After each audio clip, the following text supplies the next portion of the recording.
What's going on, guys? It's a Nintendo Nerd. Today we're continuing the Wii series. Next up is WiiParty. With Wii Sports selling over 50 million copies and Wii Play selling over 20 million by 2010, it was obvious that the Wii series had become Nintendo's most profitable series for the Wii. Of course, with the amount of Wiis out there, a party game was pretty inevitable for the Wii series, especially the casual market of the Wii. Like all of the other Wii series games, this was to show the capabilities of the Wii Remote. But by 2010, I feel like most people were not as interested in what the Wii Remote could do anymore. But I guess I was wrong, because this game became the 10th best-selling Wii game, selling over 9 million units in its lifetime. WiiParty also ended up being one of the last Wii series games that actually sold well. Now that we're done the history lesson, I think it's time to take a look at the actual game. We're going left to right on the title screen, so let's first start off with Board Game Island. This is your standard party game. I didn't know what to expect since I got this a year ago and haven't heard of anything about it, but when I started playing it, I realized that NDCube used the same setup in Mario Party Island Tour a few years later. That game is okay. It's held back by how inferior it is compared to the older games. So with this game not being Mario Party, I am expecting this to be much better than that, just simply because they had more unique stuff to work off of. Once you pick your Mii, you immediately get sent on to a minigame to decide the order in which you're going to be rolling dice at. This also, if you win a minigame, you get a special dice. Gold dice if you get first, which gives you basically a double dice. If you get second, you have the same amount of rolls as a normal dice. And third, you get a dice ranging between 1 and 2. And then last, you get nothing. This is honestly a better option than actual Mario Party games, since it actually requires skill to get a better dice. There are events on the board where you reach certain sections which make you perform a series of tasks, whether that being standing on a crate to see which one's safe, jumping over a gap, or breaking a wall. All of them are either using the dice roll or using a cursor to choose what will happen.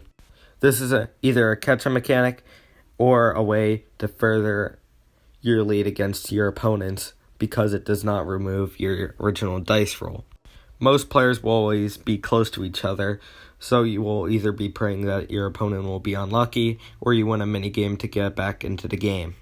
On the topic of minigames in WiiParty, WiiParty uses the normal Wii Remote. It does not use Motion Plus, or at least a year after Motion Plus, which is why I asked why it didn't use the Motion Plus. But it's okay, but it just would have made it more accurate. Alongside not using the Motion Plus, it also doesn't use the nunchuck alongside the Wii Remote, which is good because most minigame collections on the Wii, or party games in general, force you to get up and find a nunchuck or unplug the nunchuck on specific games. Overall, Board Game Island mode is a good representation of what WiiParty is. It's a very fun game for up to 4 players. It lasts long. And now it's time to move on to the next game, Trot. This mode has a length of about 60 minutes, Nintendo says, which makes it much longer compared to any other mode in the game, which personally I enjoy.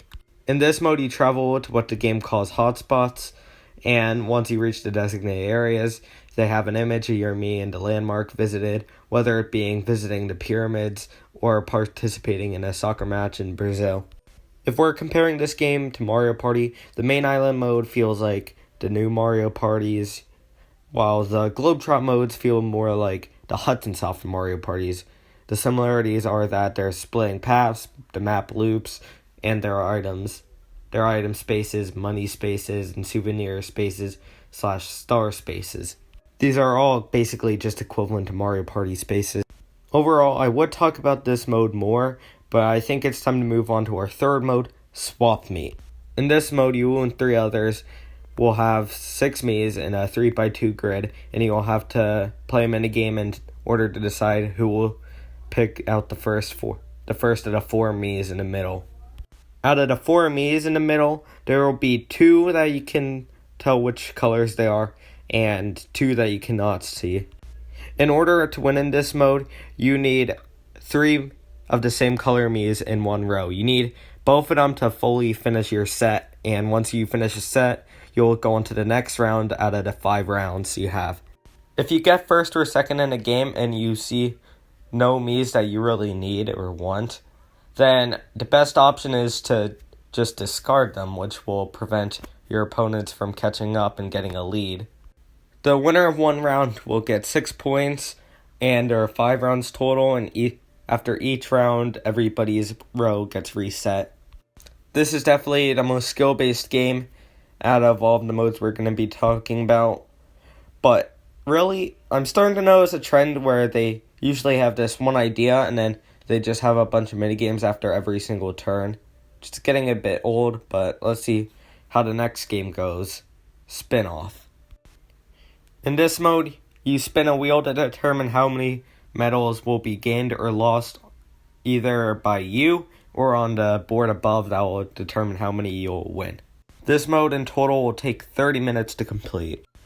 By landing on specific spaces, they will either give you a specific number more on the board, make you lose some on the board, multiply the current number, or if you win a minigame, all of the medals on the board will be given to you. Winning a minigame is really the key to winning here because on the normal board you'll only gain 300 medals. So waiting for everyone to do their turn and waiting for someone to land on a 4-player minigame will really help you win this game because it will give you just the most out of everybody else.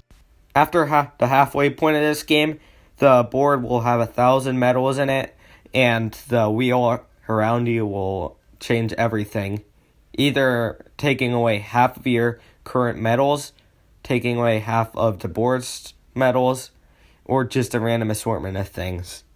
Now, it said into me that these modes have a few ideas in them, and they really chose to put in minigames just because they didn't have any other ideas on what to do. It would have at least made it a little more unique if they actually had specific minigames for specific modes, because right now you're playing through the same minigames over and over and over if you want to play through this game. It gets a little irritating when you're just going to be playing the same minigame for the 3rd time on a different mode. All I can really comment about this mode is that you just spin a wheel, you play through some minigames, and you hope you win. Now, that sounds negative, but I think this just leads us into the last mode, Bingo. Yeah, as you noticed, I can only talk about the modes on the top, because the modes on the bottom are multiplayer based, and surprisingly, no one wanted to play WiiParty with me. But aside from that, it's Bingo. There's really no explanation I need for the rules. But there are Miis that will dispense, and you will need a full line in any direction to win. Luckily in this game, there's barely any minigames that you play in it, but there's still some, which makes it not completely about Bingo. This is okay, but I don't really feel like doing an in-depth review on Bingo right now, so all I can say is this is fun. It lasts for 15 minutes and goes pretty quickly, and it doesn't drag out. I know I got a little tired by the end, but I thought this would be a combination of the fun that Wii Sports and Wii Play had. But it was pretty mediocre by the end because all I realized is that they had one idea for a game, and then they just threw a bunch of minigames into it to make it seem more unique. I probably won't come back to this game unless I want to show friends what the game is actually like. But this is no doubt a decent game. It's structurally sound and has some of the same charm that Wii Sports did. If you find this game for $10, I'd say play through the board games, Trot and Board Game Island, and maybe play the other modes. Then put it back on your shelf and don't look back.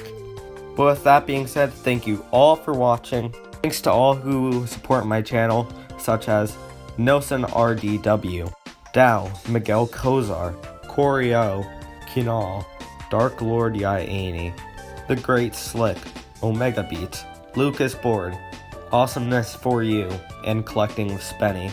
Also, thank you everyone else for subscribing, and if you want to be on this list, become a public subscriber today. Make sure to check out all of those other channels, they will be in the description of today's video. And with that being said, thank you all for the wait. I'm sorry, I'm okay. And I'll see you guys next time. Bye.